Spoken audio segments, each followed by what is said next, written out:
Good evening, everybody, and thank you for joining us for the National Pancreas Foundation's 2021 Virtual Education Series.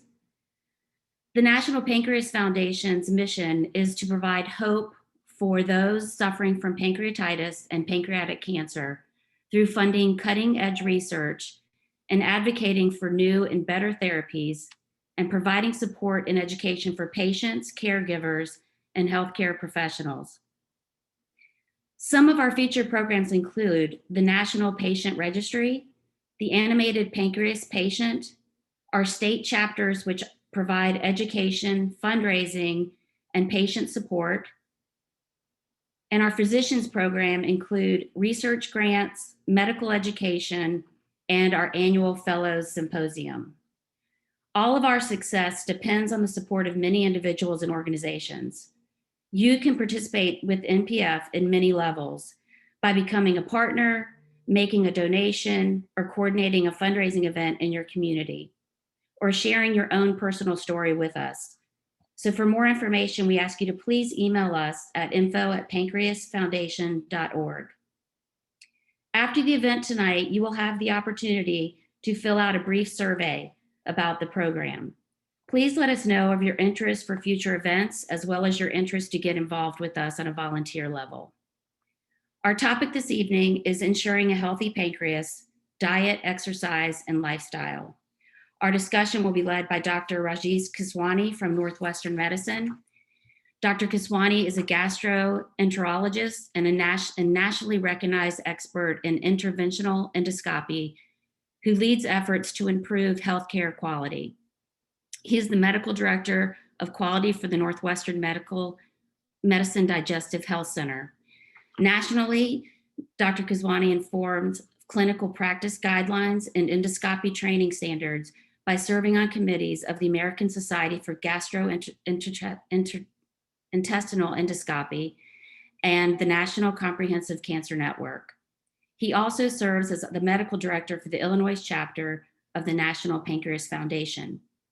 Tonight, Dr. Keswani will be joined by his colleagues from Rush University Medical Center, UI Health, University of Chicago Medical Center, and Loyola University Medical Center. We thank you all for joining us, and Dr. Keswani, the floor is yours. Thanks for that very nice introduction, Trish, and thanks to everyone who is joining us tonight. I get the distinct pleasure that I can basically sort of host everyone today and really got the fortune to invite some of my good friends from around the city of Chicago to give some talks. I'm just going to do a couple of introductory slides and just sort of explain why we're here together and what we're hoping to accomplish. And then I'm going to hand it off to my more charming and intelligent friends from around the city of Chicago to help us guide through some of these talks. And part of the reason that we're trying to do this style of talk today is because we've had a lot of NPF events in the Chicagoland area over the last years, and they've often been very centered on a specific institution, previously University of Chicago and then Northwestern. And we really want to make this something that is not about the academic medical center that's hosting people. It's more about you, all the patients, and trying to get you the information you need to sort of advocate for your health. And so just a few introductory slides to level set, because I know a lot of you come with family members who don't have pancreas disease. Some of you are at risk for pancreas disease and don't necessarily have the full detail of what we're talking about. So just a few slides to help orient everybody, and then we can get into these talks. From a very basic level, I think it's important to understand what the function of the pancreas is. And again, I'm not going to belabor this, but it's important for everyone to understand that the pancreas has two main functions, and that's why it's such a critical organ. One is that it's very important in the digestion of foods. Obviously, we know a lot about fat, as it helps you digest fat, but it helps digest a lot of your nutrients. And so it's a critical organ that way, which is why we need to preserve its health. And that's called the exocrine function of the pancreas. So when you hear about that, that's the digestion of fats and other nutrients in the diet. It also has this endocrine function. It produces insulin and other hormones. And so you can actually have issues with either of these functions with pancreatic disease, whether it's after surgery, chronic pancreatitis, pancreas cancer. You can have either exocrine or endocrine dysfunction. And there are many diseases of the pancreas, but these are the ones that we think about the most. And we're trying to be very inclusive when we have these talks, to think about all of this, because we all come from different areas. Some of us are thinking about the pancreas because of issues of recurrent acute pancreatitis attacks. Our pancreas gets inflamed repeatedly. Chronic pancreatitis or scarring in the pancreas, whether due to prior attacks of pancreatitis or other things that have occurred. Pancreas cysts are actually quite common, and we may have to have a talk about that in the future, just because of the large proportion of our patient panel that suffer from pancreas cysts and have to worry about them. And then pancreas cancer, which can happen independent of pancreas inflammation, or can be a direct result of pancreas inflammation.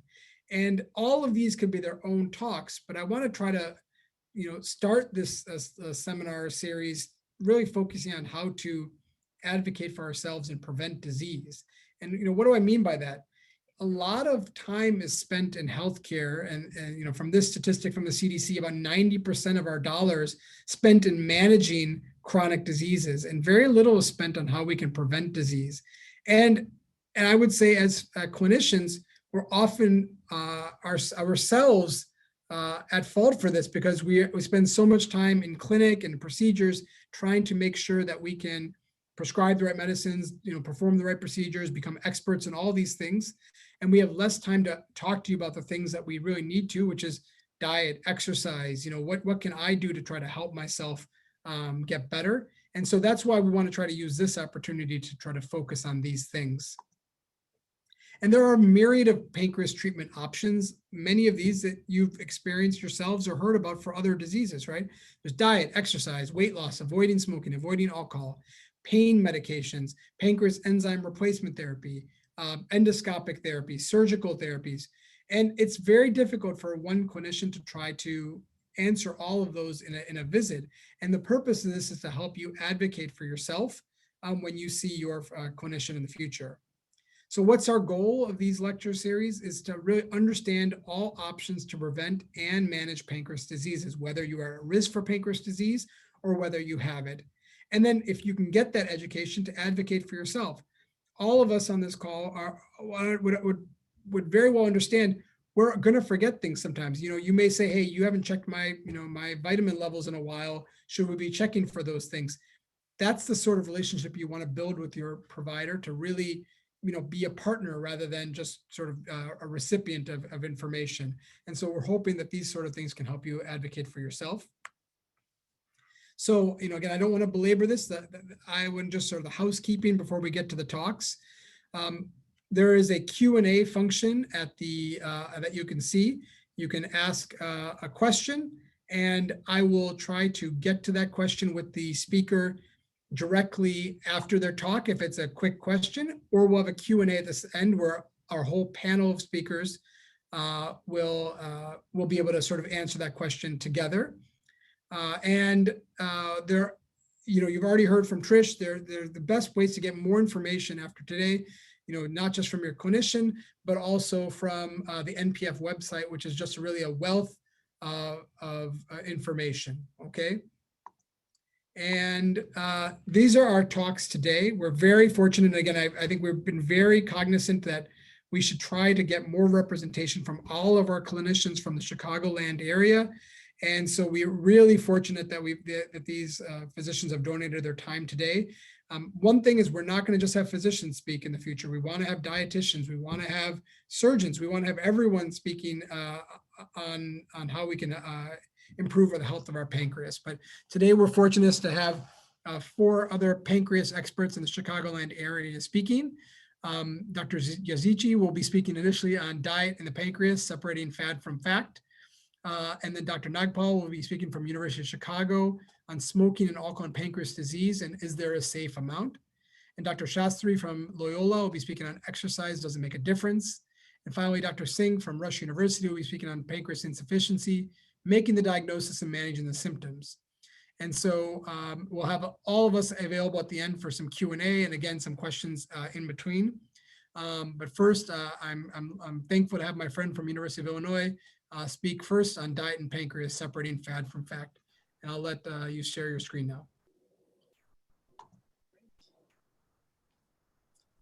Is it letting you share? Okay, Raj, thanks for a great introduction and overview of the program today.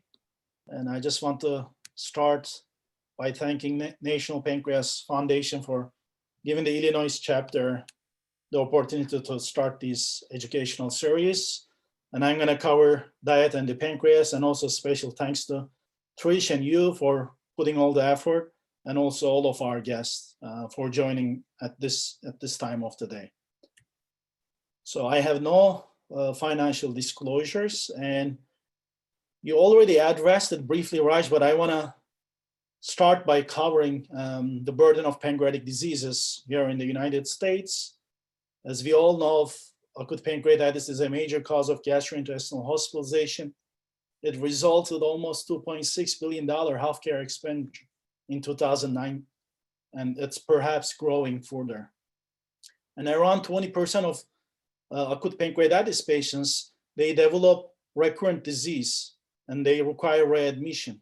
And once you develop recurrent disease and start to have repeated attacks, you can progress and have more pancreatic damage, therefore develop chronic pancreatitis. And that increases your risk for pancreatic cancer.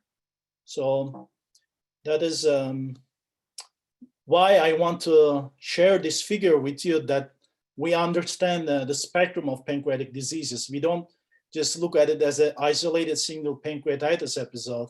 When we have that, we have to think about what else could happen in the future. Can someone with isolated pancreatitis develop recurrent attacks? And if they do, if additional attacks can lead to development of chronic pancreatitis and further parenchymal damage, and put that person at risk for development of pancreatic cancer in the future. So we have to look into pancreatic diseases as a spectrum of diseases rather than isolated diseases with no relationship. And pancreas has two key functions that are covered very briefly at the introduction. One of them is its exocrine function. It secretes digestive enzymes, and that's going to form the basis for my section today. And it's very important for breaking down all the nutrients. And the second function is endocrine function. It secretes hormones such as insulin, glucagon, and also other hormones. An initial episode of pancreatitis, it can lead to pancreatic injury. Even with a single episode, you can have significant amount of pancreatic damage. And that degree of the damage also correlates with the severity of pancreatitis attacks. And if one have recurrent attacks, then he or she can have further pancreatic damage. And this can, in the future, lead to pancreatic scarring, further destruction of pancreatic tissue, and then pancreas can lose these two key abilities, exocrine function and also the endocrine function. And once chronic pancreatitis settles in and exocrine insufficiency starts, then the patients can experience anorexia and decrease oral intake. They can get further complications with endocrine insufficiency and develop diabetes and have inadequate absorption of key nutrients. And that can lead to impaired mucosal growth and absorptive function and decreased motility of the gastrointestinal tract. And it can lead to growth of intestinal bacteria and can cause additional symptoms. And it can overall make a major impact in both gut health and also our overall well-being. So there are some facts that we know about the nutrition and diet and health-related conditions. We know that diet low in animal fat and protein and rich in fruits, vegetables, and fish has been associated with decreased inflammation, decreased oxidative stress, and inflammatory diseases. We know that diet is very important because these key conditions, overweight and obesity, having diabetes, cardiovascular diseases such as coronary artery disease, hypertension, hyperlipidemia, stroke, cancer such as colorectal cancer and breast cancer, bone and muscle health. These are all related to nutrition. And therefore, it is perhaps will be misleading to assume that diet is not playing any key role in pancreatitis. In fact, diet high in animal fat and protein has been shown to increase pancreatic proteases and has been shown to lead oxidative stress and cell damage and worsen pancreatic injury. And there are recent studies in acute pancreatitis patients, even though they are small, showing that diet really high in red meat have a major impact in the degree of pancreatic severity.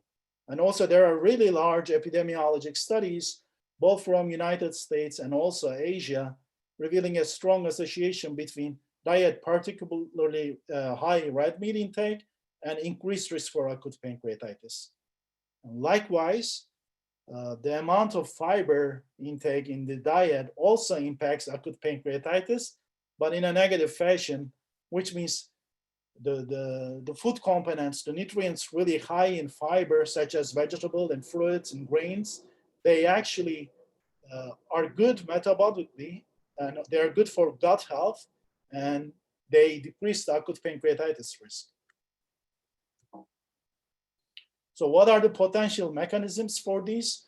These are all possible postulations, but the key mechanisms that are thought to have these impacts are related to either modulation of gut microbiome, because the gut microbiome can produce potential toxic metabolites.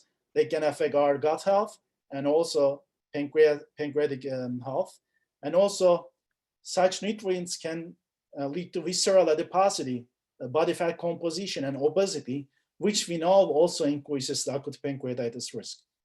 Also, diet includes very key nutrients, short-chain fatty acids, which play a key role in nutrient sensing pathways and very important for metabolic balance and also keeping us in healthy condition. So that's why the clinicians, they place a lot of importance in low-fat diet, because once pancreas loses its ability to make adequate pancreatic digestive enzymes, and it develops exocrine pancreatic insufficiency, then it becomes harder and harder to digest and absorb the key nutrients that we need. And also it makes it very challenging to digest the fat and also protein. And in that case, when these are not digested, especially the fat-containing foods, they can trigger the pancreas to secrete additional digestive enzymes. They can trigger episodes of pain. And also if acute pancreatitis develops, then the pancreatic enzymes secreted from pancreas can have an impact on pancreas itself or in the surrounding tissue, and these can give our patients the symptoms that they feel. So especially if we have an unbalanced diet and if we have exocrine pancreatic insufficiency, then with the intestinal malabsorption, we can be at risk of developing vitamin and mineral deficiencies, especially fat-soluble vitamins, including vitamin A, D, E, and K, water-soluble vitamins, such as vitamin B12, thiamine, folic acid, and vitamin C, minerals, and these can subsequently have an impact on night blindness, osteopenia, and osteoporosis if we are vitamin D deficient, bleeding complications if our patients have vitamin K deficiencies, and also anemia.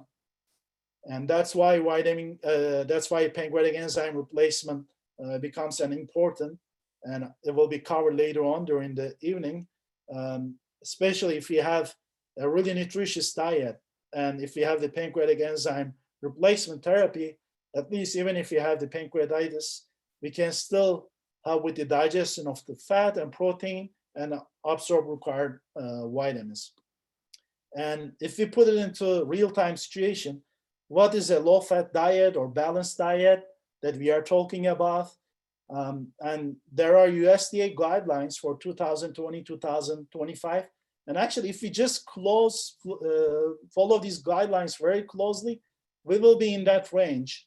And there are 4 key recommendations from these guidelines: following healthy dietary pattern every time of life, every stage of life, and customizing and enjoying nutrients-dense food and beverage choices that reflect personal preferences, and also not too difficult for us to adopt, and also focusing on meeting food group needs with nutrient-dense foods and beverages, and stay within calorie limits, and limiting food and beverages that are really high in added sugars, saturated fats, sodium, and limiting the alcoholic beverages. But in case of pancreatic diseases, we have to pay a very special attention to alcoholic beverages section, and it's gonna be covered later on again. And what are these nutrient-dense foods and beverages? They provide vitamins and minerals and other health-promoting components. They have very little sugar and saturated fat and sodium. They include vegetables and fruits, whole grains, beans, peas, and lentils, unsalted nuts and seeds, because they contain omega-3 and omega-6 fatty acids, beneficial fat, fat-free and low-fat dairy products and eggs, seafood. And if you need to consume the meat, choosing either poultry or really, really lean fat-free meat is very important for us to consume. And there are certain guidelines that we can follow, especially one of the tool that we can adopt is My Plate Plan, which very simply explains that when we have a plate, we want half of it to be composed of fruits and vegetables, half of it with grains, which can really help us with the short chain fatty acids that we discussed earlier. And then the quarter of it with grains, and the other quarter with protein, but preferably fish and maybe chicken or really, really low-fat red meat if needed. And also choosing low-fat and fat-free dairy products will help us actually to meet this dietary goal. And if you look into the recommendations for 2,000 calorie level, if we just on a daily basis consume 2.5 cups of vegetables, 2 cups of fruits, and 6 ounces of grain, and 3 cups of dairy, and when we are consuming proteins, if we can prefer seafoods, nuts and seeds, and preferably chicken, and limit the red meat intake or use really lean red meat, that will give us actually the option to meet these guidelines. And it is not an easy task, so we have to be cognizant about it. When we are given an option, we should consider choosing nutrient-dense foods, choosing plain low-fat yogurt and fruit instead of full-fat yogurts, consuming low-sodium diet instead of high-sodium diet, and also, especially with fat, we should stay away as much as we can from animal fat and also butter, and prefer very limited amount of vegetable oil if needed, and also high-calorie beverages, we should try to avoid it so that it's also good for our overall health. So I think with that, I will just have the summary slide. So overall, pancreatic diseases are major cause of healthcare burden here in the United States. Recurrent injury and damage to pancreas impacts not only pancreatic health, but also our overall well-being. Adopting a healthy diet provides an opportunity to minimize pancreatic damage and also improve the overall well-being. And making nutrient-dense dietary choices and limiting the fat, especially the animal fat and red meat intake, and hydrating really well can limit recurrent injury. And we all know changing dietary pattern is not an easy task, but this is something that at least we can control. So I hope that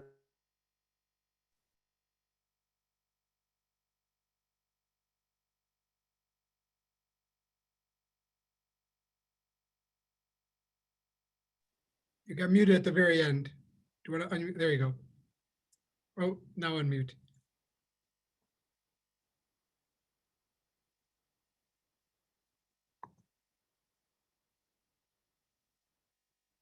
Oh, Okay.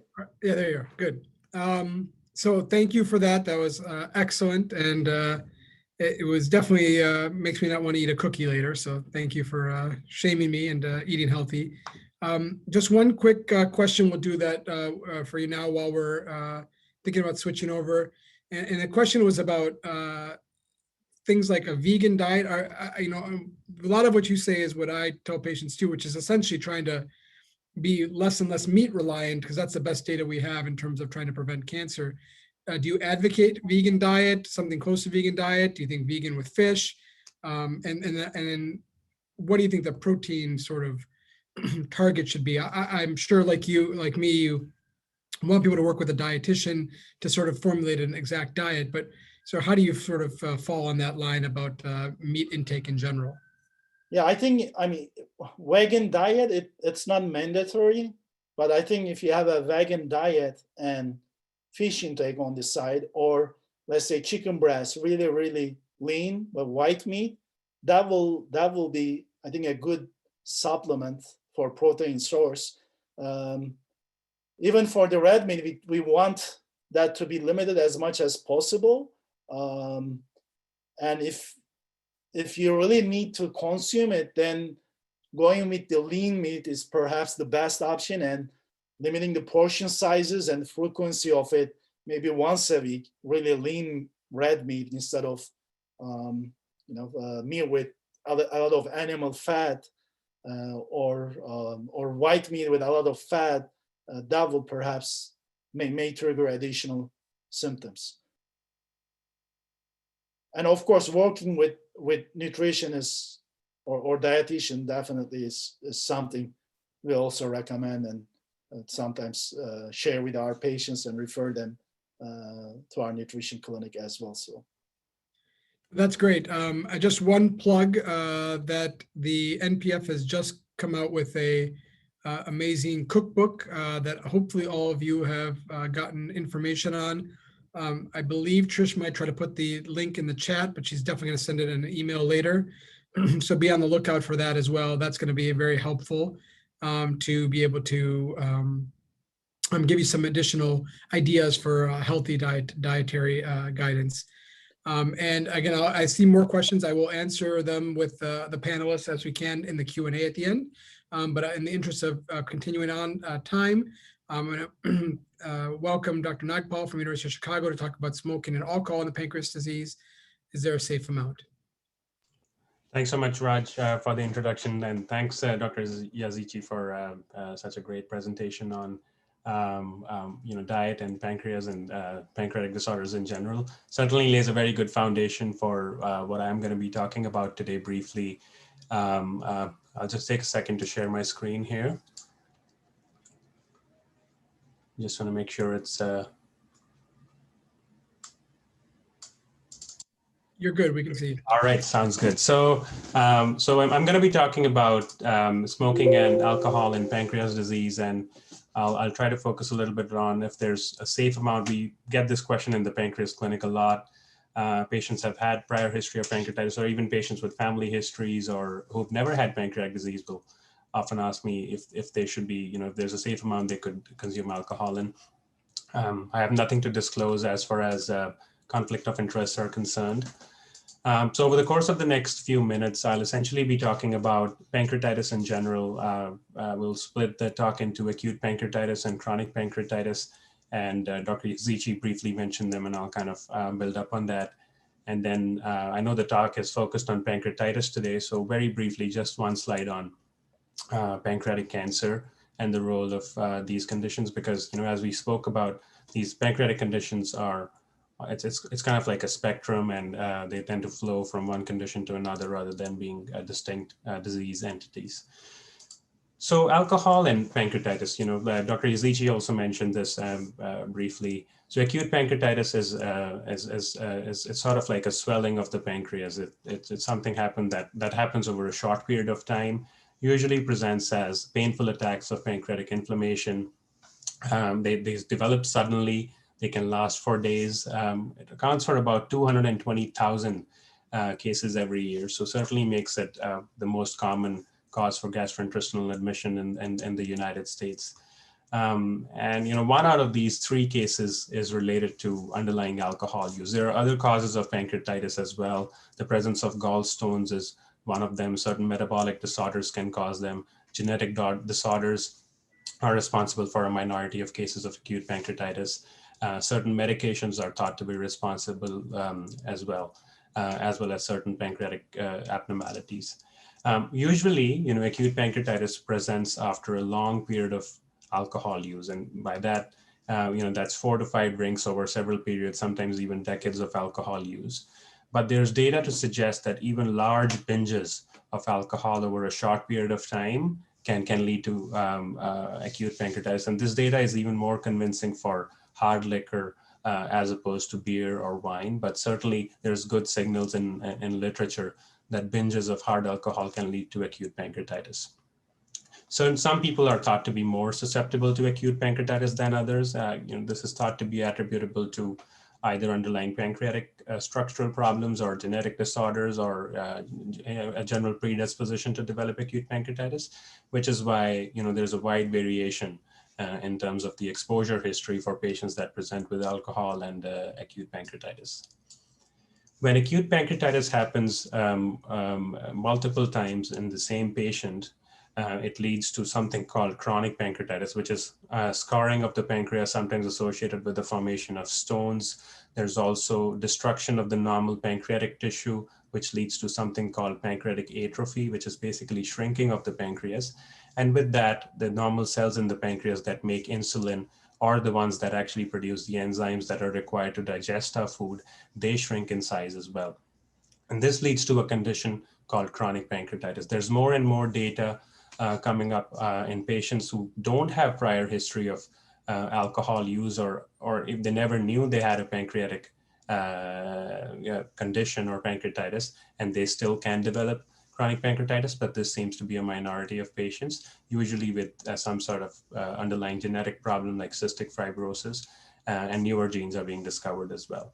So, but the most common cause of chronic pancreatitis usually tends to be recurrent acute pancreatitis or repeated attacks of acute pancreatitis, which can be from any cause. And this is about, 80,000 patients are typically diagnosed with this condition every year. This is thought to be irreversible in terms of the scarring and the extent of damage, and it's thought to be a manifestation of advanced stage pancreatic disease. But the symptoms and all can be managed using some of the strategies that we will talk about. And certainly the progression of this to worsening chronic pancreatitis and as well pancreatic cancer can be slowed down or prevented completely. And we will talk about that over the next few slides. So 4 out of 10 patients in the United States have chronic pancreatitis secondary to underlying alcohol use. We spoke about recurrent acute attacks of acute pancreatitis leading to chronic pancreatitis, but it can also happen from a slow and sustained exposure of the pancreas to chronic alcohol use. This usually presents as recurrent abdominal pain, can present as a chronic pain that just lingers on at baseline, weight loss from malabsorption of the fats, because the pancreas is no longer making those enzymes that are required to break down the fat into absorbable particles, as well as the reduced production of insulin from the endocrine cells and other hormones that lead to this dysregulation and increased glucose levels, leading to something, leading to a diabetes that forms from pancreatic disease. Smoking, it used to be a controversial topic because there was some skepticism in the literature about whether smoking directly causes acute pancreatitis, because usually patients who are consuming high amounts of alcohol are consuming cigarettes at the same time. But recent studies really have been able to tease out and separate out the alcohol part from the smoking part, and there does appear to be a signal that in current and heavy smokers, so essentially people drinking many cigarettes for a long period of time, even in the absence of alcohol use, actually can present with recurrent acute pancreatitis. And this is evolving data, so we will know in the next few years as to more in terms of what's the number of cigarettes that cause recurrent acute pancreatitis. But smoking overall is definitely associated with the risk of progression of chronic pancreatitis, and that is independent of alcohol pancreatitis. So certainly, independent of alcohol use, smoking by itself over a period of time will lead to pancreatic scarring, pancreatic shrinkage, and lead to chronic pancreatitis, which can then manifest as exocrine and endocrine pancreatic insufficiency. And now, in combination with alcohol, this is a really bad combination for the pancreas for the development of chronic pancreatitis, as well as for the development of pancreatic cancer. So smoking plus alcohol, it's 1 + 1 is 3 as far as smoking plus alcohol are concerned. So this brings us to the question whether there's any safe levels of alcohol that can be consumed by patients. So for people that have not had any episodes of pancreatitis, usually 14 drinks per week for men and 7 drinks per week for women. And we will talk about what constitutes a standard drink on the next slide. Is considered to be a safe amount for decreasing the risk of alcohol-related disorders. And this applies to the liver as well as to the pancreas. Now, in patients that have had a history of acute pancreatitis or have underlying chronic pancreatitis, it is difficult to come up with a safe number. And consistently, paper after paper in literature will say that for these patients, as far as alcohol and tobacco are concerned, abstinence is considered to be the best strategy for patients that have pancreatic disorders, especially if it's it's something that's going on at higher levels in terms of or over a long period of time. So I was talking about standard drink sizes, and I think this is important to understand from the standpoint of the fact that what's considered a glass of wine at home may actually be much more than what what the NIH would define as a standard drink. So if you were to look at 1 can of beer or 12 fluid ounce can of regular beer, that would about 5% alcohol, that would be considered 1 standard drink of alcohol, as opposed to 5 fluid ounces of table wine and only 1.5 fluid ounces of hard spirits like whiskey, gin, vodka, and other things. So this is very important to acknowledge that drinks at home tend to be bigger than standard drinks. So when going back to the last slide where we spoke about no more than 2 drinks per males and no more than 1 drink per female per day, these are the standard drinks we are actually talking about. We briefly mentioned pancreatic cancer, and these are intertwined with each other, and especially with chronic pancreatitis. So as we spoke about in the last couple slides, alcohol and smoking independently increase the risk of chronic pancreatitis, and chronic pancreatitis itself increases the risk of pancreatic cancer to the point that some studies actually suggest a 20 to 25-fold increased risk of pancreatic cancer with chronic pancreatitis as compared to the general population. Smoking alone increases the risk by about 2-fold. So you can see how these, kind of work with each other to increase the risk of an individual developing pancreatic cancer in a very exponential fashion. And alcohol and smoking independently also increase the risk of pancreatic cancer. So fortunately, in patients that stop smoking, the risk of pancreatic cancer is just similar to lung cancer. It kind of slows down over a period of time. In lung cancer, the number is about 5 years. For pancreatic cancer, this tends to be at about the 10-year mark. The risk of developing pancreatic cancer slows down and kind of normalizes to a person who's a non-smoker at around the 10-year mark.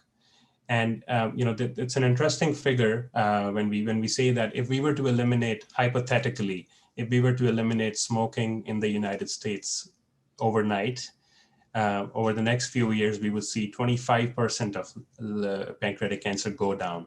So essentially, so 25% of cases of pancreatic cancer are attributable to smoking alone. If you look at it, at the entire number of pancreatic cancers. So certainly a very, very significant number of patients that develop pancreatic cancer just from smoking alone, even in the absence of other pancreatic disorders. And we spoke about how the risk is so high when there's other ongoing pancreatic disorders like recurrent acute pancreatitis and chronic pancreatitis. I hope this helps answer a few questions about an evolving topic. So I would summarize by saying that for patients that have a pancreatic history, no amount of alcohol is considered to be single quote safe. How practical that is in terms of having a glass of wine every month, it's sort of like an individualized decision, but it's difficult to make a recommendation on a safe amount. And we spoke about standard drink allowances for patients that don't have a history of pancreatic disease. Thank you, Sajan. That was excellent, and I think it's really helpful to also understand, that we need to understand what a single drink is, and how that can vary based on how big your glass is. So very important. Just a couple quick questions before we move on to the next talk, and then again, I'm noticing all the questions in the Q&A. We're going to get to those as a panel later, especially the ones that are a little bit broader. Something, quick question. Anything you can say about smokeless tobacco in the pancreas? So I think, the studies looking at tobacco use mostly focus on smoking, but generally, if you look at the recommendations from, like a synthesis of review articles and stuff, usually they would tend to extend the same recommendation to tobacco, all forms of tobacco. So I don't think the recommendations should differ for smokeless versus, because a lot of this is taught not just because of the smoke itself up from the cigarette, but from the carcinogenic substances in the tobacco that can get absorbed through the oral mucosa and other, wherever it gets exposed essentially. So I think the recommendations would potentially be the same.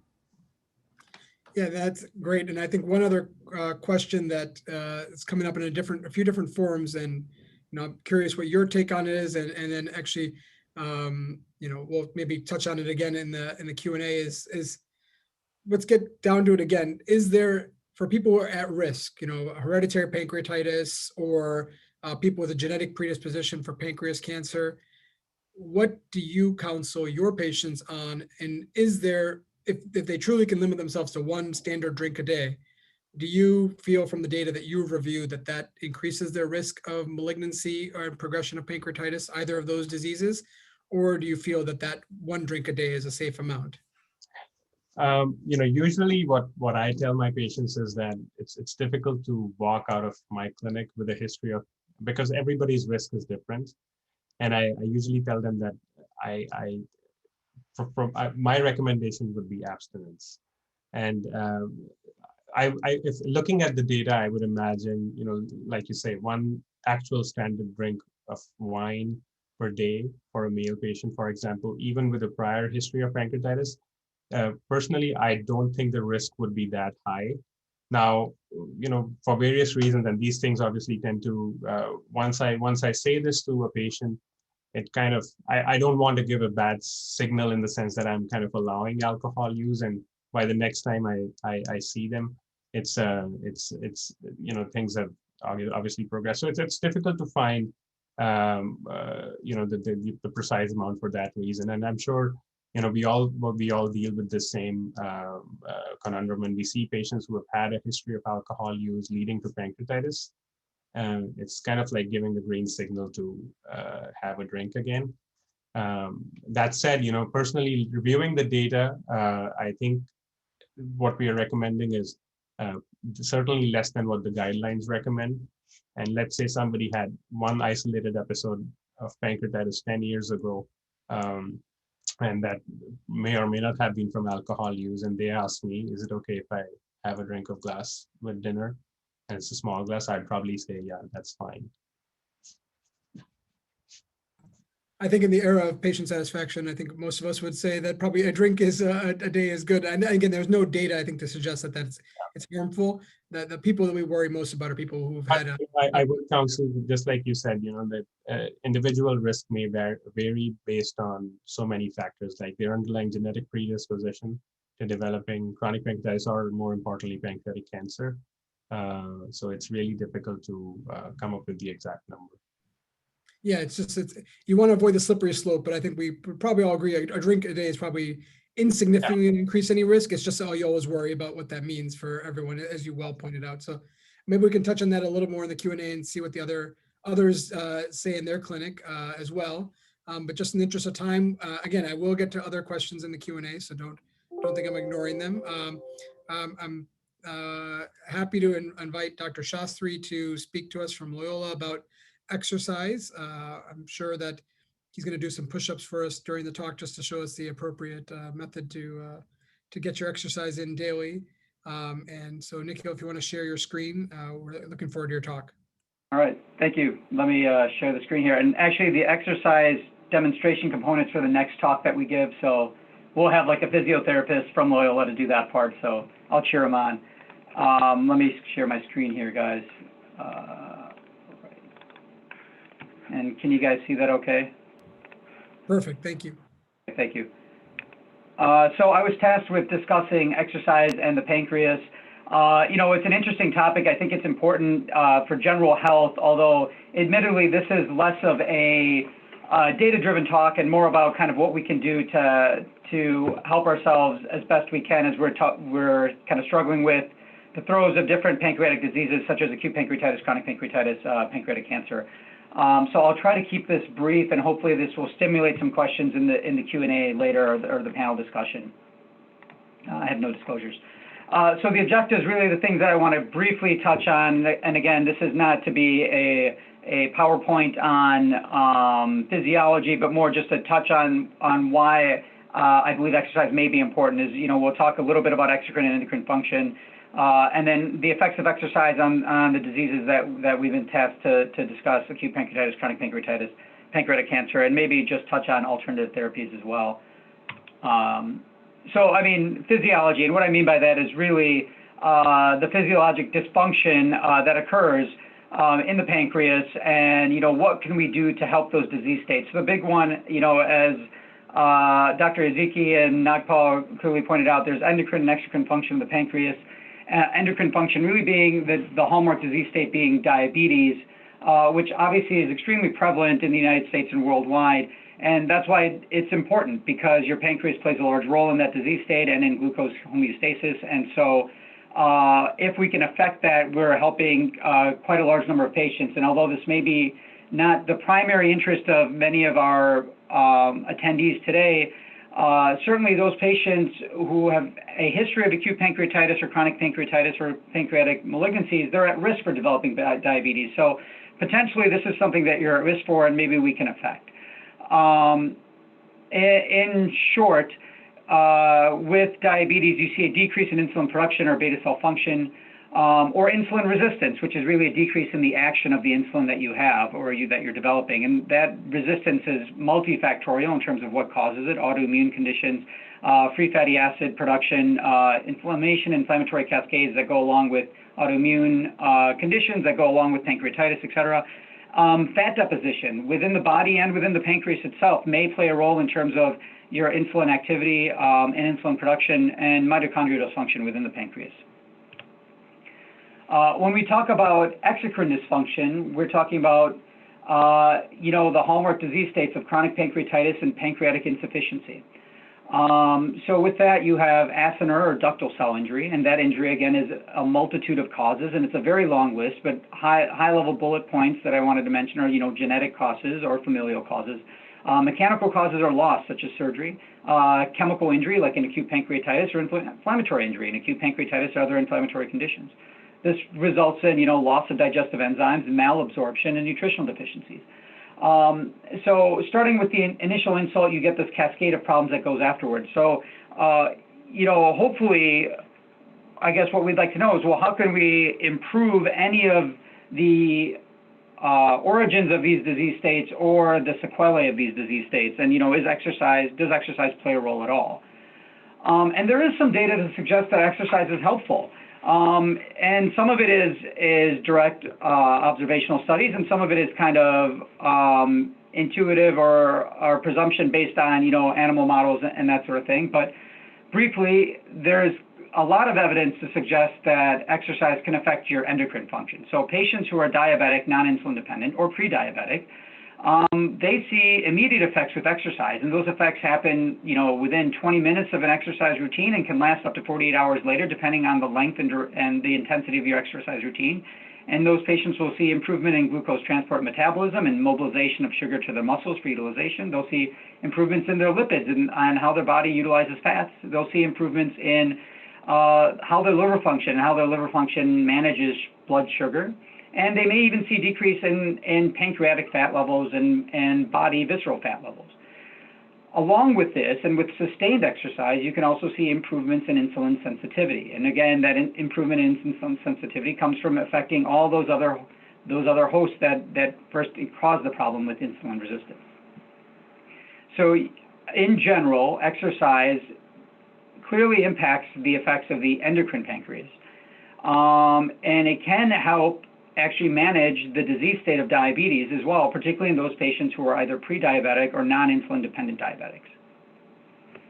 And in those who are pre-diabetic, it may also decrease the risk of going on to developing diabetes. So just to recap, decrease in pancreatic fat, that may be, and I did see that as one of the panelists' questions, and hopefully the panel can discuss this further, but the etiology or cause for pancreatic fat is multitude, and some of it is replacement after injury. Some of it is, metabolic because of metabolic conditions you may have, such as diabetes or hyperlipidemia, high cholesterol, or obesity. But we do know that exercise can improve these things. So by consistent activity and aerobic exercise, you can decrease your pancreatic fat and hopefully then improve sugar metabolism and management and long-term effects, and potentially decrease your risk for diabetes. Exercise also with long-term use will improve your insulin production as well. And we consider this importantly for those people who are at risk of developing diabetes, those patients who have had severe attacks of acute pancreatitis or acute recurrent attacks of pancreatitis. They're certainly at risk of losing more pancreatic organ, including endocrine function, and developing diabetes. So hopefully exercise will help those patients. We consider this in those patients with chronic pancreatitis who are at risk of developing diabetes as well, or those people who have undergone or planning to undergo pancreatic surgery. So, what is, pancreatic fat, these fat cells that permeate and take up home into the pancreas, and this can be focal or diffuse. They do cause you to have a risk for diabetes. They are a potential risk factor for the development of chronic pancreatitis as well. I think that's more observational, and it's not a known cause and effect. However, that risk does exist. And there's significant risk for potential bad outcomes in those patients with acute pancreatitis. We know patients who have a fatty pancreas or significant peripancreatic fat and come in with severe attacks of acute pancreatitis tend to get worsening severe attacks or worsening necrosis and potentially protracted outcomes. So there is a risk factor there, and that may have to do with the inflammatory cascade and metabolism during the attacks of pancreatitis, but certainly this risk exists. There's some suggestion that pancreatic fat may also be a potential risk factor for future development of pancreatic cancer, and that may be related to its role in chronic pancreatitis, or maybe other. We're not certain for sure right now. And there's a potential role for increased pancreatic fat being a risk factor for complications with pancreatic cancer surgery, such as a Whipple procedure, with an increased risk of fistula development after surgery and wound healing. So certainly, though you may not be able to control whether or not your body has pancreatic fat or not, you may be able to impact it by doing things like exercise. So again, when we're talking about things like acute pancreatitis, we talked about the risk factor mitigation, namely the development and deposition of pancreatic fat, peripancreatic fat. There is evidence that regular aerobic exercise will decrease your risk of gallstone disease, gallstone-related symptoms in a study of healthy males, and potentially development of gallstones as well, independent of weight loss. lastly, there was a large observational study in a Chinese population that looked at acute pancreatitis events in patients who were exercising and not, and they found that regular daily exercise decreased the risk of acute pancreatitis independent of the other risk factors. And this is in a lean population, so not obese people, although they may have other risk factors as well for developing acute pancreatitis. So certainly exercise may help. Now, we don't know if that's applicable completely to all of our patients who have recurrent acute attacks, but there is not evidence that it's going to harm in those patients, that exercise will increase their risk, certainly not. In terms of our chronic pancreatitis patients, well, how can I help them? Again, I think it goes back to risk mitigation. So if you have risk factors such as problems with blood sugar management, problems with diabetes, problems with pancreatic fat, problems with metabolic syndrome, certainly it helps with those risk factors. There's a large swath of evidence in not just pancreas-specific related diseases, but chronic pain syndromes in general, that exercise helps improve chronic pain symptoms and chronic pain management. And it certainly helps with functional status improvements and daily activities of living in patients with all kinds of chronic conditions. So exercise is generally helpful for your pain and well-being and mental health. And that may help you manage your condition. In terms of pancreatic cancer, well, we talked ad nauseum now at the risk factors, obesity, diabetes, pancreatic fat. So certainly the exercise will help in that regard. In those patients who are currently undergoing therapy, it can certainly improve or help with side effects of therapy. And this is not limited to specific chemotherapeutic agents, it's, or specific cancers for that matter. This is, large studies in patients with multiple different malignancies where exercise does impact their ability to manage side effects of therapy. It impacts their ability to maintain strength and energy, to get through their daily living, to get to and from their appointments. And it helps with mood. Mood, general well-being, and pain associated with their treatment. So certainly in those patients who are undergoing therapy, it is reasonable to attempt an exercise regimen as long as it is okay per your oncologist, and particularly as long as you're not on specific chemotherapeutic agents that may limit your ability to undergo vigorous exercise or have had recent surgery where your surgeon doesn't want you to exercise at this time, given other mechanical factors. In terms of the types of exercises generally that we recommend specifically for our cancer patients, you start slow and you work your way up. And so relaxation breathing, though, doesn't sound like exercise, it in fact is. And that can give you a general sense of well-being and also help with strength and endurance. Stretching exercises similarly do help with muscle strength and endurance. Aerobic exercises, we generally say, again, start slow. So for those patients who cannot do vigorous exercise or even moderate exercise, you start with daily walking, and that can be 5 minutes a day. And then gradually increasing your time and then the intensity. And then lastly, once you get the okay from your physicians, doing some strength training. Resistance strength training helps strengthen your bones. It helps with your cardiovascular health and general energy levels as well. When we talk about vigorous activity in terms of or moderate activity in terms of those people who are trying to really mitigate risk factors. What I mean by that is those patients who are trying to either lose weight, lose visceral fat or pancreatic fat, improve cardiovascular health, improve blood sugar control or their risk factors for diabetes. The American Heart Association and actually various U.S. organizations give similar recommendations in terms of what constitutes enough activity. And the general guideline, and this is for healthy adults ages 18 to 65, when they say you need to maintain activity for your health or for modifying these risk factors, what they're saying is 1/2 hour of vigorous 1/2 hour of vigorous or moderate activity most days of the week. And if you break that down, that can be moderate activity, so endurance type activities, 30 minutes a day for 5 days a week, so something like a brisk walk. And again, if you can't start off doing 30 minutes, you start off with shorter times and you work your way up. Or vigorous activity for 20 minutes a session, 3 to 4 times a week. So Vigorous activity is jogging. It doesn't mean an all-out run or sprint. It's something where you're increasing your heart rate, maybe slightly increasing your breathing rate.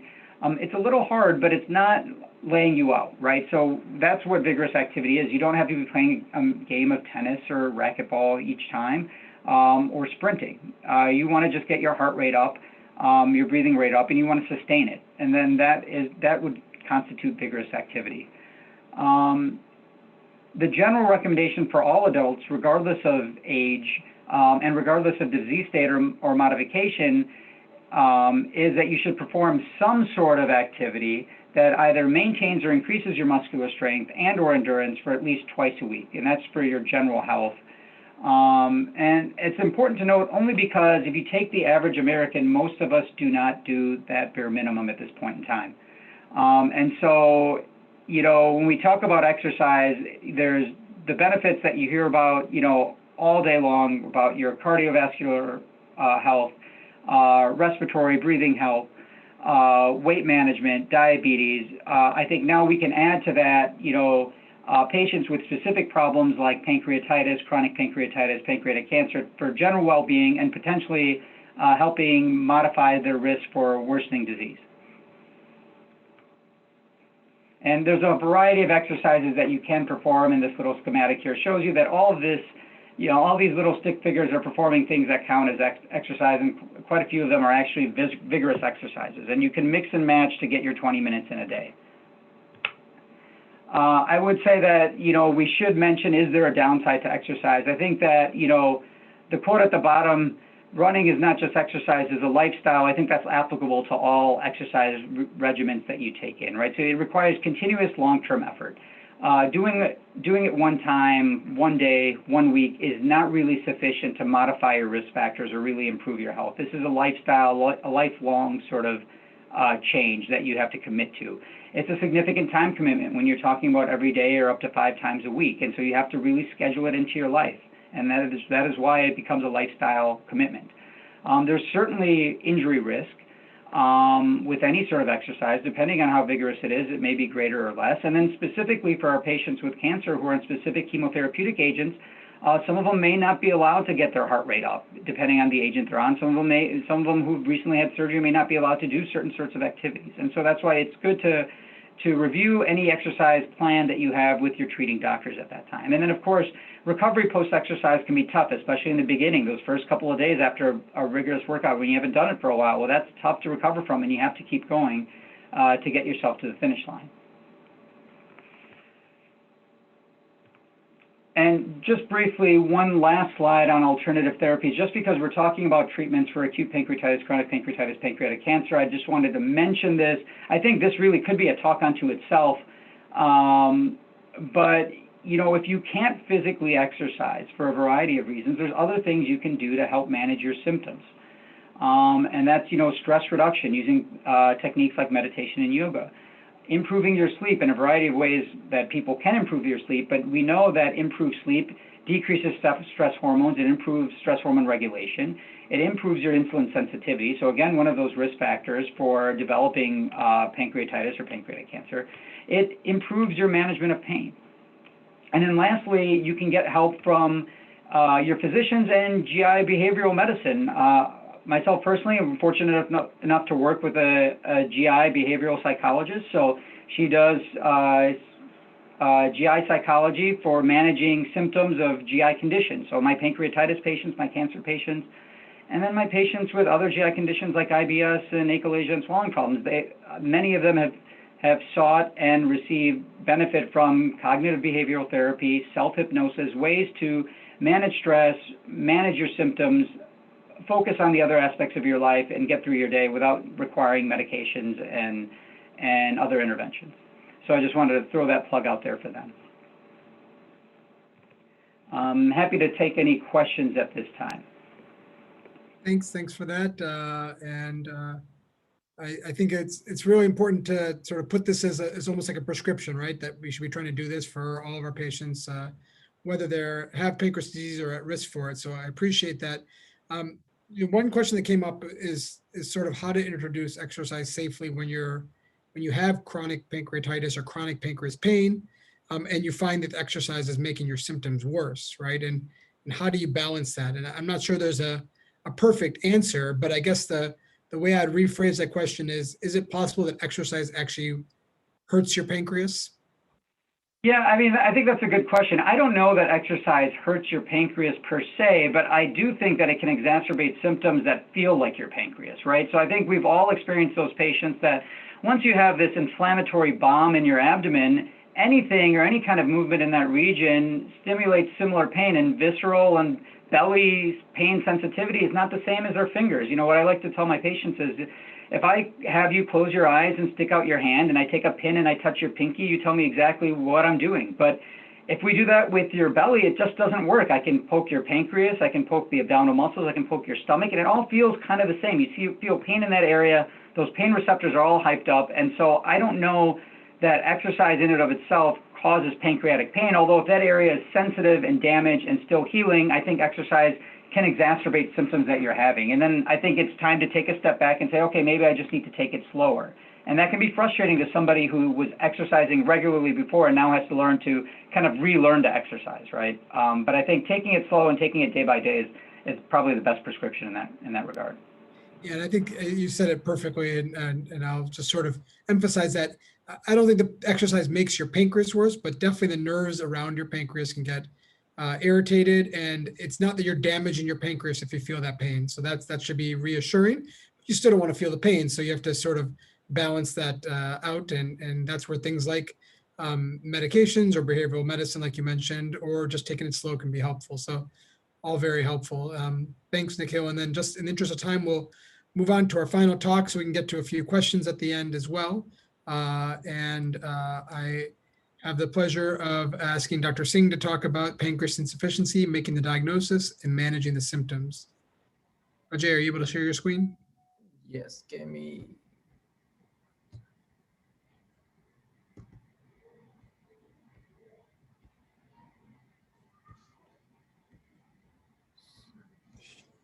And if you're having any time, I can bring up a question. Oh, there you are. Okay, you're good. Is it there? Let me just. Not the screen yet, just you.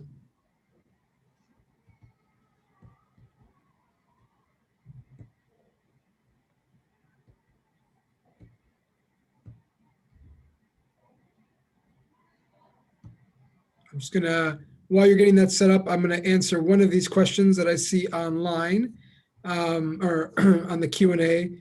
And it's about whether or not they, there's a lot of questions about necrotizing pancreatitis and sort of along that line. And you'll hear this term necrotizing pancreatitis or pancreatic necrosis. And that's when that component of the pancreas has gotten ischemic and died. So that's an analogy would be for heart attacks. When a part of your heart dies, it does not come back. So pancreatic necrosis, that pancreas does not regenerate. So there's not a regeneration of the pancreas that can happen there, at least with our current therapies.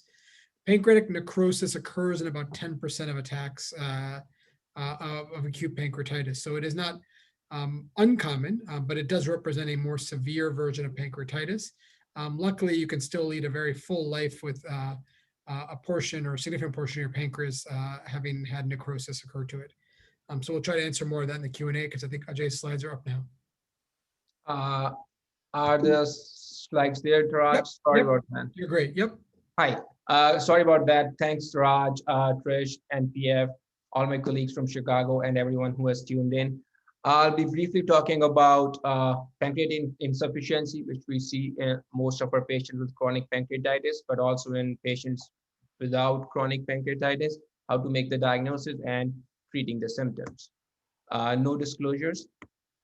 So I think this has been touched briefly by Dr. Shastri and Dr. Keswani before. Pancreas, we all can agree, at least here, is the most important organ in the body. It has two major functions. One is it secretes the cell. It has two major kinds of cells. One called the acinar cells, which secrete around 1.5 liters of pancreatic juice throughout the day, more specifically after meals into the intestine. And this pancreatic juice has lipase, amylase, proteases, and other products that are required for digestion of fats, carbohydrates, proteins in the food, as well as absorption of other vitamins and minerals. The second kind of cells we have in the pancreas are called the islet cells, and they secrete insulin and glucagon into the bloodstream, and they help us control blood sugar levels in the body. In patients with chronic pancreatitis, due to persistent inflammation, long-term inflammation, leads to scarring or replacement of the healthy pancreatic cells and tissue by scar tissue or fibrosis. Eventually, we lose the function of these cells, which leads to decreased production of pancreatic juices, pancreatic enzymes, which include lipase, amylase, proteases, leads to impaired digestion of fats, carbohydrate, proteins, and fat-soluble vitamins in the food. And that's what we call exocrine pancreatic insufficiency. Similarly, decreased production of insulin and glucagon into the bloodstream, release into the bloodstream, leads to diabetes, and that's what we call the endocrine pancreatic insufficiency. Again, chronic causes of exocrine pancreatic insufficiency. We see most common in patients with chronic pancreatitis, but we see exocrine pancreatic insufficiency in patients who do not have chronic pancreatitis, and these includes patients with acute pancreatitis, especially immediately after an attack of acute pancreatitis, patients who have had surgery on the pancreas, where part of the pancreas is lost, patients who have had gastric or intestinal surgery are also at risk for developing exocrine pancreatic insufficiency. We see a lot of patients with pancreatic cancer who have exocrine pancreatic insufficiency, patients with cystic fibrosis. Now we are seeing a lot of patients with diabetes who over time develop exocrine pancreatic insufficiency without actual scarring to the pancreatic tissue. At least that's noted on imaging studies. And patients with small bowel disease, I know there was a question about celiac disease, which we'll address later on, and Crohn's disease without having pancreatic damage can also develop exocrine pancreatic insufficiency. It's important to note that even though we see most common reason for exocrine pancreatic insufficiency, at least in our practice, is chronic pancreatitis, not all patients initially with chronic pancreatitis have exocrine pancreatic insufficiency. We believe that we have to lose at least 90% of the function of the pancreas for patients to develop a pancreatic exocrine insufficiency. So at the time of initial diagnosis, around 10% of our patients with chronic pancreatitis have exocrine pancreatic insufficiency. But if we follow our patients over 10 to 12 years, studies have shown that up to 60 to 90% of the patients with time and progressive scarring can develop exocrine pancreatic insufficiency, and hence long-term follow-up in these patients is really important. Now, in symptoms of EPI, in cases of severe pancreatitis, the symptoms of EPI or exocrine pancreatic insufficiency are very, very clear, but sometimes it's the early stages of the disease where the symptoms can be non-specific and can be difficult to diagnose and can be overlooked and missed. So as we talk, that the main issue in chronic pancreatitis or exocrine pancreatic insufficiency is that the food is not being digested. So the carbohydrates, fats, and proteins in the food, they are not being digested, so they are making their way in an undigested form to the 20 feet of small intestine, where different gut bacteria work on them, cause them to be partially digested, to release gases, and that's what leads to abdominal pain, cramping, bloating, and flatulence. That's what usually the partners complain. When these products make their way down to the colon, they cause loose stools, not really diarrhea, but loose stools. Patients complain of greasy stools, which are sticky to the porcelain of the toilet bowl and are difficult to flush. We have a term called steatorrhea, patients noticing oil droplets in their stool. This is just because the oil of the fats that were supposed to be digested in the absence of pancreatic enzymes are not being digested. Over time, these symptoms progress, patients start losing weight. These symptoms lead patients to loss of appetite. And if the disease is not controlled over long term, we see the downside effects of these things. Patients come in with bone disease, that is osteoporosis and fractures. If there are vitamins that are not absorbed, which are essential for eye health and other functions in the body, patients can come with night blindness and vision issues. And a lot of patients we are seeing are having muscle loss, what we call sarcopenia, in patients with EPI. But again, in the early course of the disease, a lot of patients can be asymptomatic. So it's very important to have a high suspicion for exocrine pancreatic insufficiency, especially in patients with chronic pancreatitis. And sometimes it can be just very vague symptoms. Patients just complain of feeling fatigued and tired, and just we have to have a high suspicion to diagnose EPI.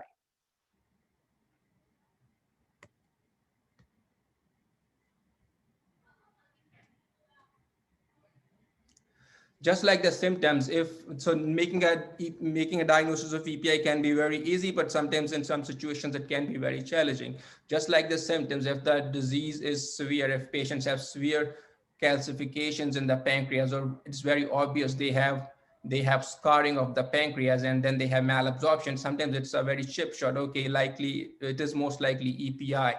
But in patients with no obvious damage to the pancreas and symptoms of EPI, and we discussed there are a lot of other things that can cause EPI, it can be challenging to make a diagnosis of chronic pancreatitis and EPI in the same setting. If you go by advertisements of pancreatic enzymes, they'll make us believe that all of us have pancreatic insufficiency. So most important part is the right clinical setting, because we have to make sure we are not going down the path of chronic pancreatitis and EPI when there are other diseases like celiac disease, Crohn's disease, that can explain the symptoms patients have. A lot of times, most of the patients we see already have some imaging done, and we can see the damage in the pancreas or evidence of scarring on CT scans, on MRIs or X-rays. Sometimes in early disease, this is not evident even on CT or MRI. We can do this special test called endoscopic ultrasound, which is an outpatient procedure. We put a camera scope down from mouth into the stomach. The camera scope has an ultrasound at its tip. We got ultrasound images of the pancreas, and we can look at the structure of the pancreas, changes of scarring, especially early changes of scarring, and that can help us put things together. Okay, there are changes of scarring, and that's why the patient is having symptoms. But again, to make a diagnosis of EPI, we have to prove that the fat or the nutrients in the food are not being absorbed. And the best way to do that is to collect fat in the stool. Here you can see on this right side is the 1 gallon container. That's the traditional way of doing it, or what we call the gold standard. We have patients on a high fat diet for 5 days and have them collect stool for 3 days, and then have them bring it to the lab. As you can see, having a container or gallon of stool in the refrigerator is not the best thing to do. I don't think we do it anymore. We have a shortcut to diagnosing pancreatic insufficiency, exocrine pancreatic insufficiency. Fecal elastase, it's a protein. It's secreted by the pancreas, and it's passed unchanged in the stool. So we use it as a surrogate of pancreatic enzyme secretion. It requires a single stool sample. It's very convenient and reliable. If there is low fecal elastase in the stool, we take it to believe to indicate that the pancreas is not making other pancreatic enzymes, and that indicates exocrine pancreatic insufficiency. Again, pancreatic fecal elastase, we need a solid stool sample to make a diagnosis of EPI. A lot of times we have patients with diarrhea for other reasons, like they have Crohn's disease or ulcerative colitis, or they have infection in the GI tract that is causing diarrhea, or they have celiac disease or other irritable bowel syndrome, even irritable bowel syndrome. They have other reasons to have diarrhea. In that case, if a fecal elastase is checked, it will be low, and it can lead us to the wrong pathway of suspecting EPI as the cause of diarrhea or symptoms, rather than working towards the actual problem. Once we have a diagnosis of exocrine pancreatic insufficiency and chronic pancreatitis associated with it, I think the next step is treatment. That treatment is not just pancreatic enzymes. We'll talk about pancreatic enzymes. It involves commitment from the patient and the physician, and the commitment from the patient comes in terms of lifestyle changes, which we'll talk briefly further.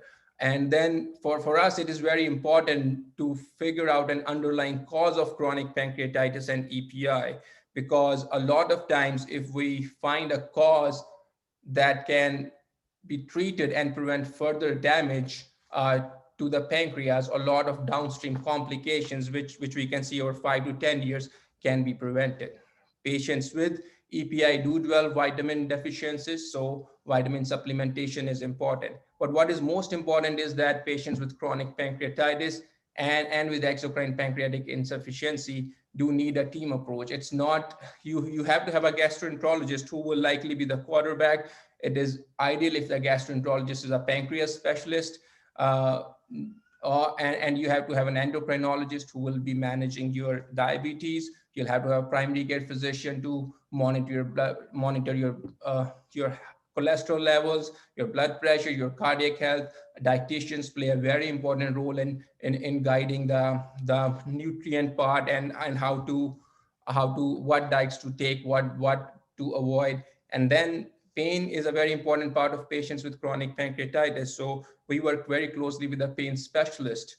And sometimes, despite having all these, us doing endoscopic procedures, we cannot control the pain or the strictures that come in the pancreas. And we have to have a surgeon, a specialist pancreatic surgeon to drain the pancreas surgically. And what does the lifestyle changes? I think these have been discussed already, that in the past we used to say, should it be a high fat diet or a low fat diet? Because patients are not absorbing fat. Would high fat diet make sense? No, it will worsen the symptoms. Would a low fat diet make sense? No, it will lead to nutritional deficiencies. We want patients with EPI and chronic pancreatitis to have a healthy, normal diet, and will help them absorb those nutrients with the use of the pancreatic enzymes as needed. Smoking and alcohol, we have talked already, both lead to progression of scarring in patients with pancreatitis. We know smoking does lead to increased risk of cancer as well, and alcohol leads to faster or early development of stones within the pancreas, which over time lead to worse pain and more complications from pancreatitis. So then going down to pancreatic enzymes, these pancreatic enzymes are the cornerstone for management of pancreatic insufficiency. As we discussed, the most of the symptoms in EPI are due to impaired digestion or absorption of the food nutrients. So with optimal pancreatic enzyme replacement, we believe we can optimize food absorption, improve it, and then symptoms would resolve and the long-term effects can be prevented. Pancreatic enzymes have been available for more than 100 years. I'm sorry, my son is in the room. Just wants to hear the talk. Should have let him hear it.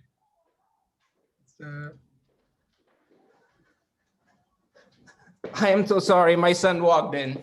That's all right.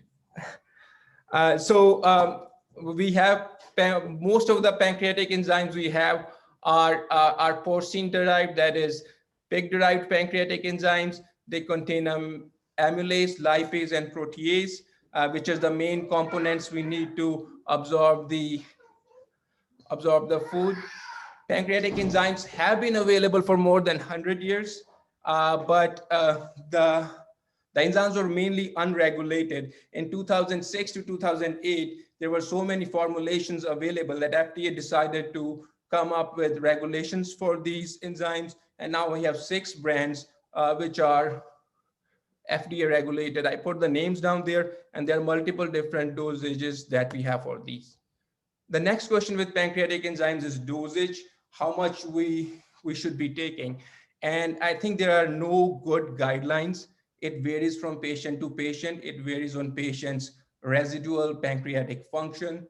It varies on patients' weight, and it also varies on the diet patient is taking. If the patient is taking too much heavy meals or fat in the food, you need higher amount of lipase units or higher doses of pancreatic enzymes.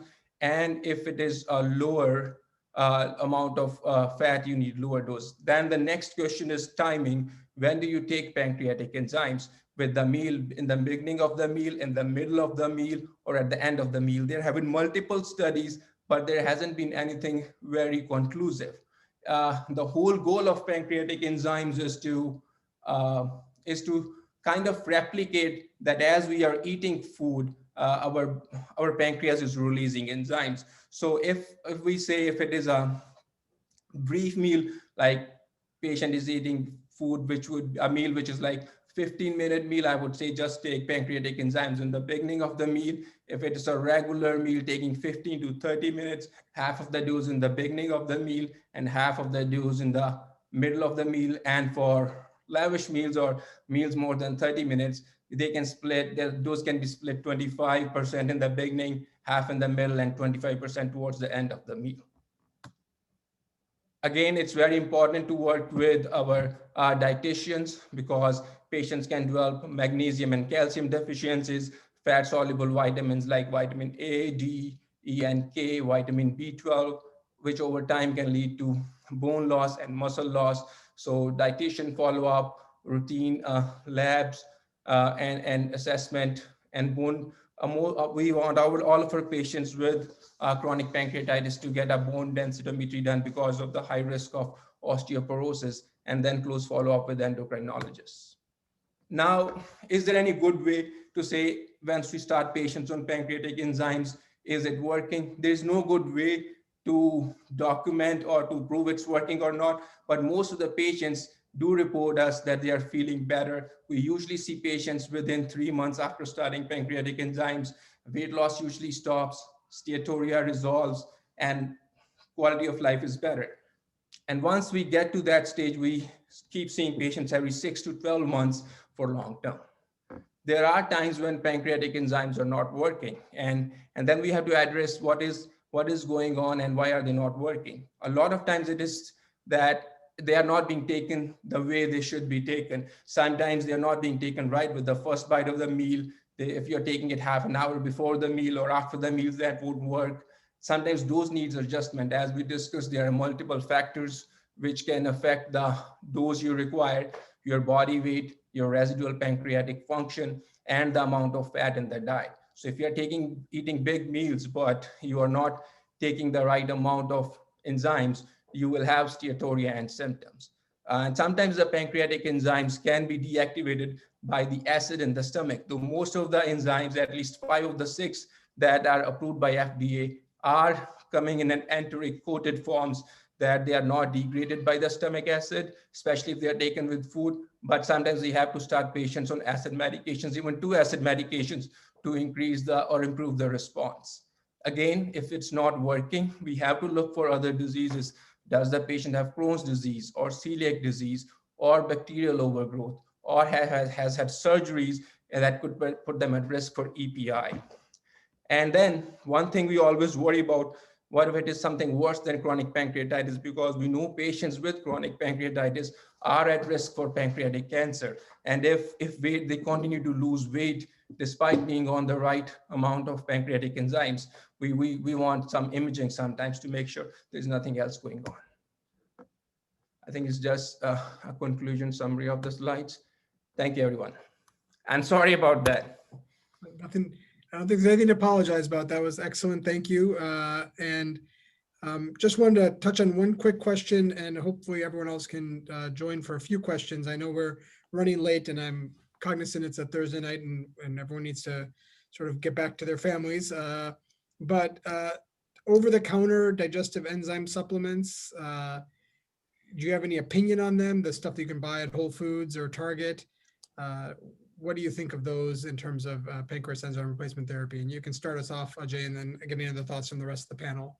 Yeah, I mean, I think that was the main issue with the over-the-counter enzymes, in the sense that the efficacy, the production of those enzymes, and the quantity of lipase is not standardized, even though they mention that how much each specific enzyme contains. And that is why I think there were a lot of patients, I think before 2010, who were treating themselves or who were treating for EPI, but their symptoms never resolved because they were either undertreated or they were wasting too much cost or spending too much money by over-treating, by taking more doses that is required. So I always tell my patients that to go for as long as the insurance and everything works out, to go for the FDA approved enzymes. There are a couple of issues sometimes that come up because all the FDA approved enzymes are porcine divide. So there are patients with allergy to pig products or for some reasons that they do not want to take porcine products. And there are, I think in future, we'll have more bovine products coming up, as well as some microbial recombinant pancreatic enzymes, but they are still not FDA approved yet. Also, the doses of those enzymes that are over the counter usually are not high enough to treat EPI.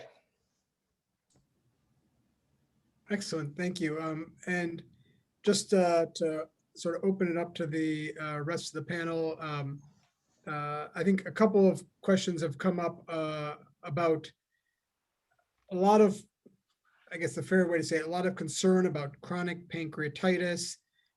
Does chronic pain, and then ask a very vague general question that you're allowed to answer in any way you would like. A lot of questions about chronic pancreatitis, and sort of what is that natural history of chronic, when you're told you have chronic pancreatitis, what does that mean for you? Does it necessarily mean it's progressing? And a lot of what we're talking about today is trying to reduce that risk of progression. Can anyone try to give their sort of elevator pitch on how they describe chronic pancreatitis to patients and what it means to them in terms of risks going forward and how they can and what they can expect? I know it's an unfair question, but I think it's one I'm allowed to ask as the moderator. Yeah, I think I can briefly start, just tell my thoughts. I think in overall, I try to highlight that we have to look into the pancreatic disease in a spectrum from acute pancreatitis to recurrent acute pancreatitis, and then go into early chronic pancreatitis and then establish chronic pancreatitis. So that takes a while, but it also depends on the number of attacks you have, the degree of the pancreatic injury you have, and also perhaps other comorbidities that you have that may impact that risk. It is progressive fibrosing disease, but of course, if there are additional risk state reducing strategies that we can apply, then we can hold that progression, and we can still have a good nutrition, and also try to stay away from both the endocrine and exocrine insufficiencies that chronic pancreatitis subsequently causes. So that can be held, and we can try to slow and perhaps stop that progression and still maintain a healthy lifestyle.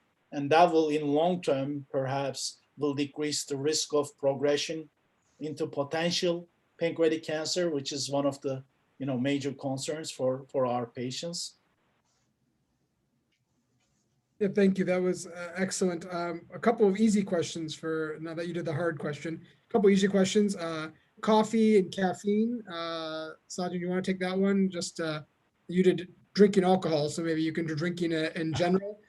Sure. So I think there is emerging data, not specifically for pancreatic cancer, but coffee, is considered to have protective properties for certain, GI malignancy. So certainly there's no data, forbidding caffeine or coffee for pancreatic cancer. So that's the more important thing to know as far as, pancreatic diseases, especially, acute and chronic pancreatitis are concerned. I mean, I would encourage that. Like the number of drinks for preventative effect on like HCC and is thought to be about 4 to 5 drinks of coffee per day, which may be a lot for, some people will hit that number. Sometimes I do too.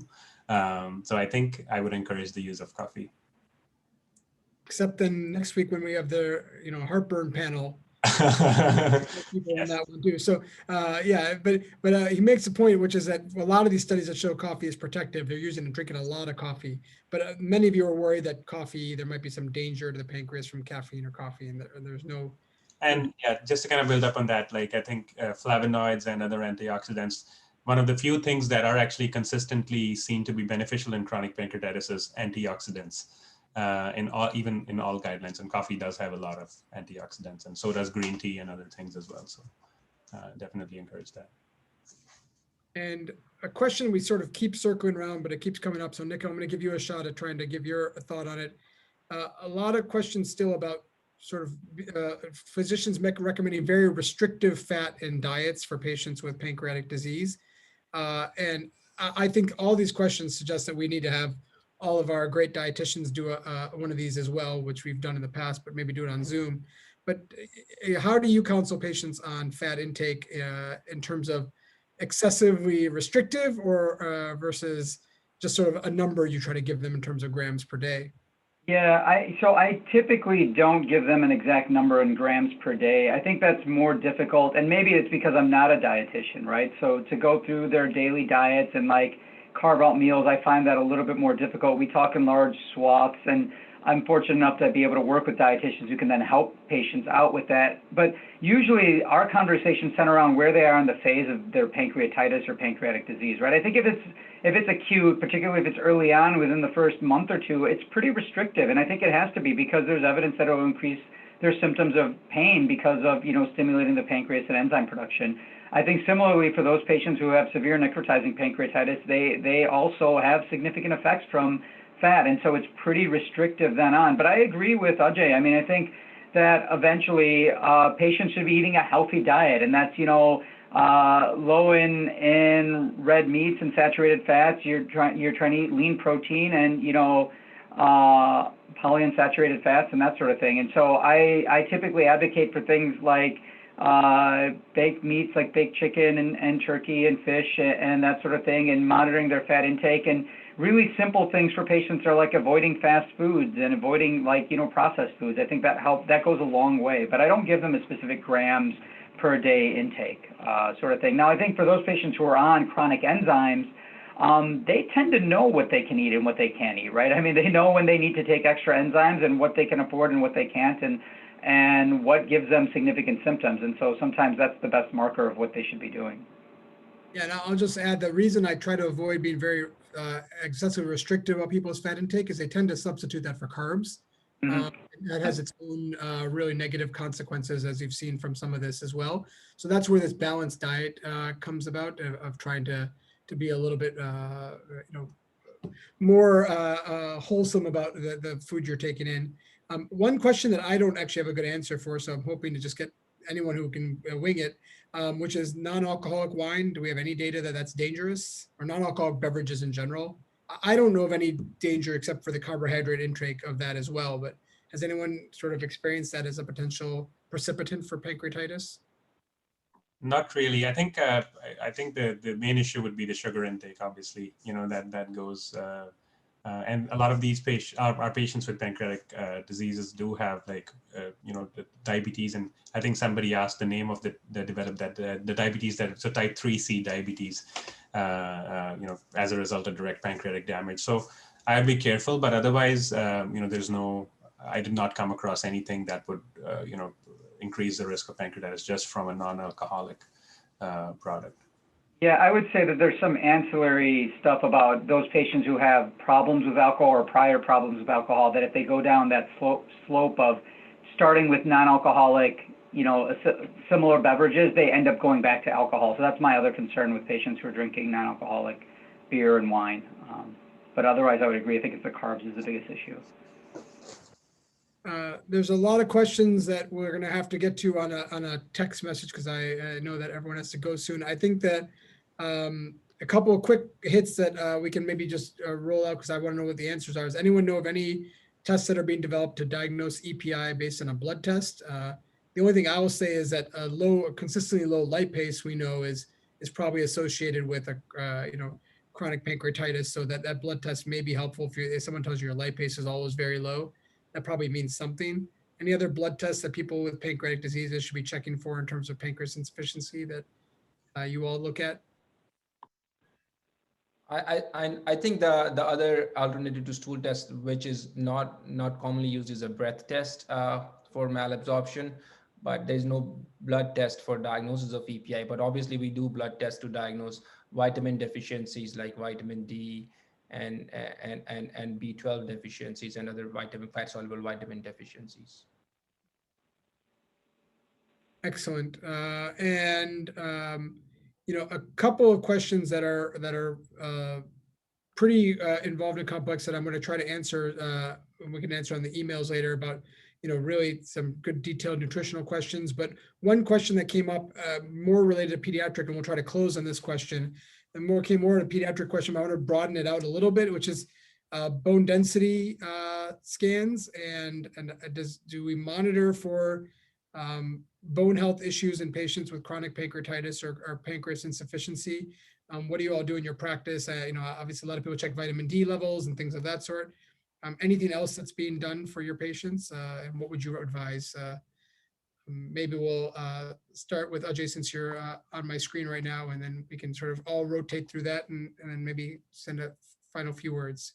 Yeah, I do advise all my patients with new diagnosis of chronic pancreatitis, because if we go by the frequency of vitamin deficiencies, vitamin D deficiency is the most common deficiency of all the fat soluble vitamins we see. So I do it, and it can have disastrous consequences, but it's very easy to treat as well. So I do advise all my adult patients, we do check vitamin D levels to get a bone densitometry, and especially for my female patients who are at higher risk. I'm assuming everyone agrees with that, or anyone else have any other thoughts? I do too. And sometimes, I think these patients should be closely monitored. If there's osteopenia, I usually have continue their calcium vitamin D for 2 years and then repeat it at that point. Or sometimes I tell them to discuss with their primary care doctor. If they're above 65, they have other reasons to follow up. And obviously, if they already have osteoporosis, which is especially common in alcoholic chronic pancreatitis, from the alcohol as well as the chronic pancreatitis, in those cases, I would, straight away refer them, and they have osteoporosis, I would refer them to an endocrine or bone health specialist right from the get-go. Yeah, I agree as well with both AJ's and also Sajan's comments. Excellent. All right. So in the interest of time, I'm gonna close this up. I see a lot of good questions about things that are very. So many things we could talk all night. I saw a question about pancreas divisum. I saw questions about pancreas cysts and how they relate to EPI, and pancreas cancer questions. Our goal will be to try to get some answers to these that are at least brief to you all, so we can make sure we don't leave any question unanswered, or we'll tell you that we'll have another session on this in the future, and we'll try to get everyone back again to talk. So I can't thank everyone enough for taking time out of their evening. It's obviously very much appreciated, and really thanks to the NPF for organizing this, and hopefully you all can try to stay involved as patients or patient advocates. And then obviously our clinicians will continue to be involved, but really appreciative of everyone's time. Trish, I don't know if you have any final words, or. I just want to thank you all for your time, and we will definitely circle back and answer the questions that have not been answered. But I thank you all for joining us this evening and for all your input for tonight, for all the patients that have asked questions. Thank you all. Thank you. Thank you. Good night. Thank you.